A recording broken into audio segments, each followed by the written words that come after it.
तो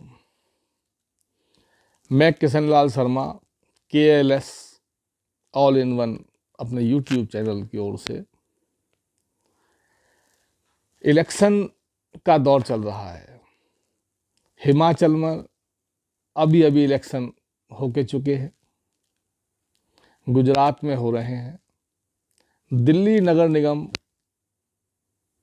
में भी हो रहे हैं। अचानक कई बार ऐसी परिस्थिति हो जाती है, सामने आ जाती है, लगता है कि भाई इस विषय में कुछ बोलना चाहिए, इससे देश का कोई भला होगा। भ्रष्टाचार मिटाने के लिए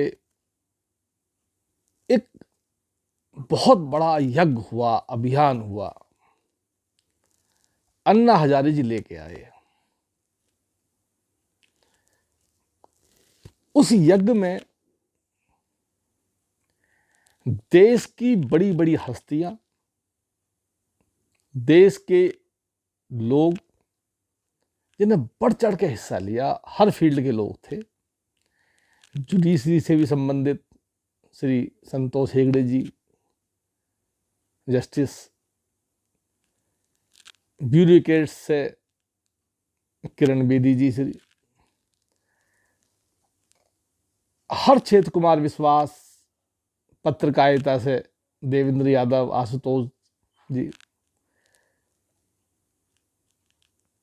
लॉ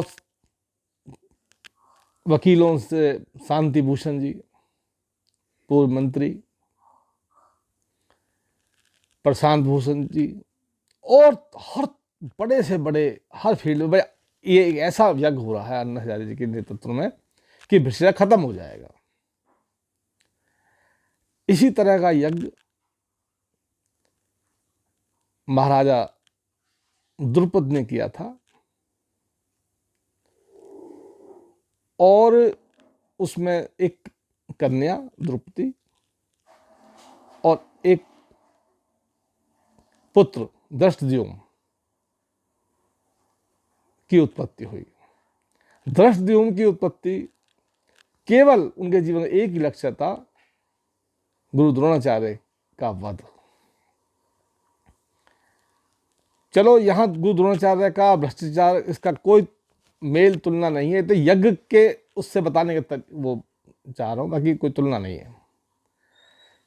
इस यज्ञ में उत्पत्ति हुई, उन्हीं लोगों के बीच में से निकल कर यज्ञ में से निकले श्री अरविंद केजरीवाल जी। लगता था भाई ये केवल भ्रष्टाचार और ये बिल्कुल खत्म यही करेंगे जैसे धृष्टद्युम्न का जन्म हुआ, परंतु उन्होंने केवल उस हवा को कैच किया, उस हवा को समझा और राजनीतिक पार्टी बनाई, और लोगों के मनोविज्ञान को, देश के एक इस तरह सिस्टम को समझा कि उसके बाद फ्री का फंडा और दे दिया, उस हवा को वोटों में कन्वर्ट कर दिया, और आपके सामने दिल्ली में सरकार आई, पंजाब में आई, आगे और भी हाथ पैर मार रहे हैं। परंतु क्या भ्रष्टाचार की दिशा में कुछ हुआ? वही पुरानी शराब, सिर्फ बोतल नहीं है। जो और पार्टियां जिनके नाम ले लेके ये हुआ, वही नियम, वही कायदे, वही कानून, वही सिस्टम, रोज नए भ्रष्टाचार के मामले आ रहे हैं। और राजनीतिक पार्टी बनने से एक चीज और आ जाती है हाथ में, टिकट देने का अधिकार। ये भी बिना विवाद के नहीं रहा।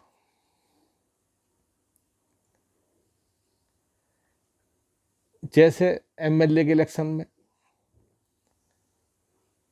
रिश्वत के या इस लेन देन की कोई सबूत या कोई रसीद नहीं होती, केवल सिम्टम्स होते हैं।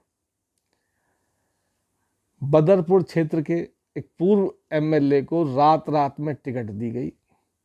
पूरे क्षेत्र में चर्चा थी कि इसमें 12 करोड़ का लेन देन हुआ।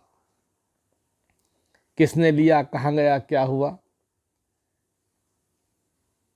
पर सिम्टम्स बता देते हैं कि हाँ कुछ है। बेखुदी बेसबब नहीं गालिब, कुछ तो है जिसकी पर्देदारी है। आज ये बात कैसे हुई? र्यूमर हुआ, चर्चाएं चली, बात आई गई हो गई। आज नगर निगम इलेक्शन हो रहे हैं, टिकटें बट रही हैं। आज भी क्षेत्र में यही चर्चा है कि जिन्होंने पहले देकर लाए वही, उनको पता पड़ी पैसे कहाँ देने हैं, कहाँ से टिकट मिलेगी। आज वो नगर निगम के जिनको टिकट 1-1 करोड़ रुपए, उम्मीदवार भी सही हो, ये नहीं कि केवल पैसे के लिए, ये 1-1 करोड़ की हवा पूरे क्षेत्र में है कि नगर निगम। अब तो सब मना ही करेंगे, जिन टिकट मिली क्यों कहेंगे पैसे दे के लाए हूं, इलेक्शन थोड़ी हारना, ये बदनामी करवानी है, नहीं। पर सत्य पूरे क्षेत्र में इस बात की चर्चा है। सही मायने में भ्रष्टाचार खत्म करने की दिशा में अगर कोई सही कदम उठाया तो हमारे प्रधानमंत्री श्री नरेंद्र मोदी जी ने उठाया। 2016 नवंबर में बेनामी संपत्ति जो कानून था उसमें अमेंडमेंट लाकर, ये कानून चर्चा में तो सन 1973 से है। लॉ कमीशन की रिपोर्ट, उसके बाद 1988 में राजीव गांधी जी कानून लाए, पर कानून केवल नाम का ही कानून, उसमें उसके बाद कुछ नहीं हुआ। उसमें कमी ही कमी थी, लकूने ही लकूने।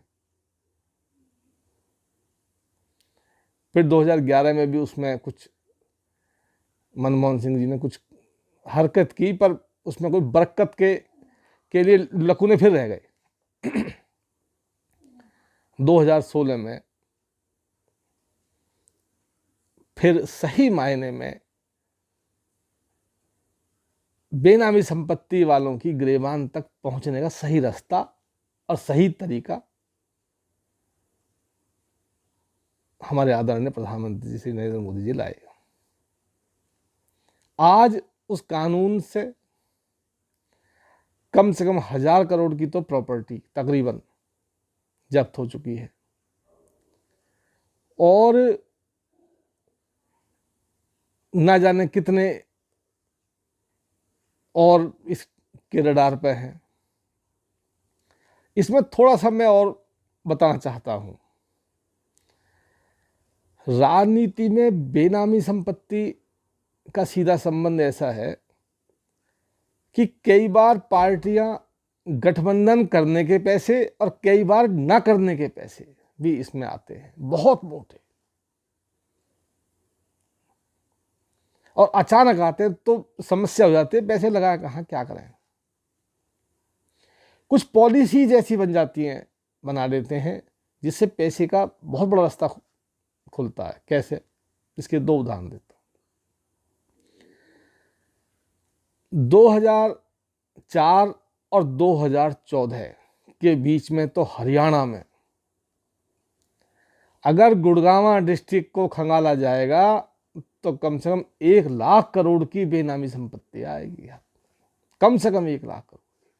2004 से 14 के बीच में इसी समय CLU हुए, सारे जो अब बड़े से बड़े पहले हुए, पहले वो मंदे के दौर के थे, ये तेजी के दौर के हुए।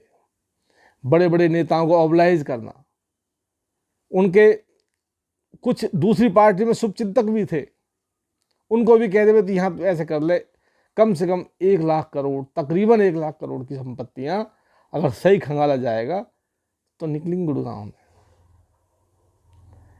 इसी तरह नोएडा, ग्रेटर नोएडा, यहां एक डूब क्षेत्र के और आबादी क्षेत्र भी जब पुस्ता होता है, यमुना पर। 2000 के बाद जो सरकारें आई, 2004 के बाद, 2 के बाद, हाँ, क्योंकि 7 जो सरकारें आई 2002 के बाद, वहां पुस्ता, इधर आबादी क्षेत्र, इधर डूब क्षेत्र। डूब क्षेत्र में नेताओं ने भतेई जमीनें खरीद ली, क्योंकि इंटेंशनली क्या था, जमींदारों को पता नहीं भाई हम जमीन बेच रहे हैं डूब क्षेत्र में अपनी।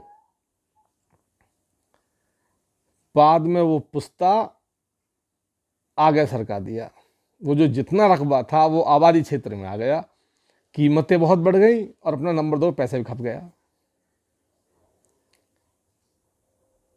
उसके बाद भी पेट नहीं भरा। उसके बाद जो है पुस्ता बना, उसके बाद कम से कम ऐसे कई फरीदाबाद के और गुड़गांव के और यहाँ के घर हैं प्रॉपर्टी में जिनने 10,000 फार्म हाउस काट दिए, 10,000 एकड़ फार्म हाउस जमीन में काट दिए। इतना धन, इतना उसमें उस पॉलिसी सिस्टम से ऐसा आ गया डूब क्षेत्र में भी कि कुछ लोग फार्म हाउस में इंटरेस्टेड थे। ऐसे ही फरीदाबाद, ग्रेटर फरीदाबाद, यहाँ काफी संपत्तियां। अगर इन जहां जहां मैक्सिमम पैसा, देहरादून, मसूरी, हरिद्वार, ऋषिकेश, गुड़गांव, फरीदाबाद,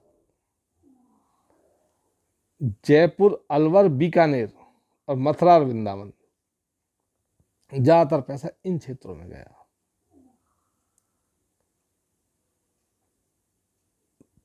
तो अगर इनको खंगाला जाए, कई लाख करोड़ की बेनामी संपत्ति निकलेंगी। एक पैसे का एक उदाहरण, चौधरी बंसीलाल जी की सरकार आई हरियाणा में, उसमें नोटबंदी हुई। चौधरी बंसीलाल जी की इंटेंशन सही थी, पर उसको जो लागू किया गया, उसको सिस्टम जो इस तरह बनाया गया कि सरकारीकरण, रेवेन्यू सरकार को ना मिलके निजीकरण हो गया। सरकार शराब भी बिकी, लोगों ने पी भी, उसकी क्वालिटी और रेट महंगी मिले, और वो जो पैसा कलेक्ट हुआ ना अफसरों के द्वारा या किसी भी माध्यमों से, वो एक ही घर में गया।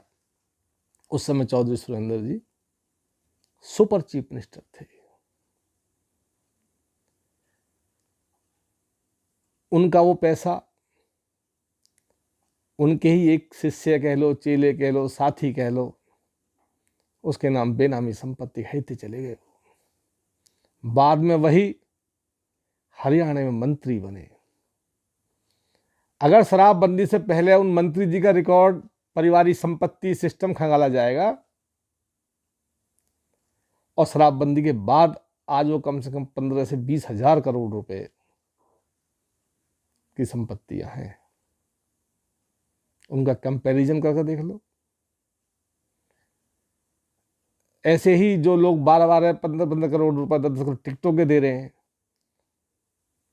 बदरपुर क्षेत्र में, कम से कम 2.5 से 3 हजार करोड़ की कुछ नामी और अधिकतर बेनामी। उसमें सिर्फ 2 ही चीजें हैं,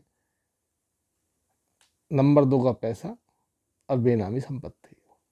और कम से कम 1.5 करोड़ रुपए किराया।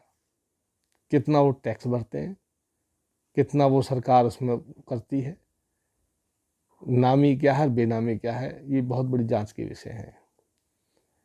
कई लाख करोड़ रुपया इस तरह सरकार इन लोगों से वसूल कर सकती है।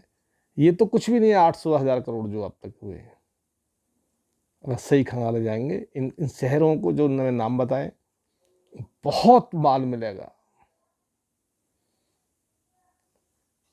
तो मेरी प्रधानमंत्री जी से यही अपील है, बहुत बहुत आपने 56 इंची सीने को साबित कर दिया। इस कानून को लागू करके, इसकी कमियों को दूर करके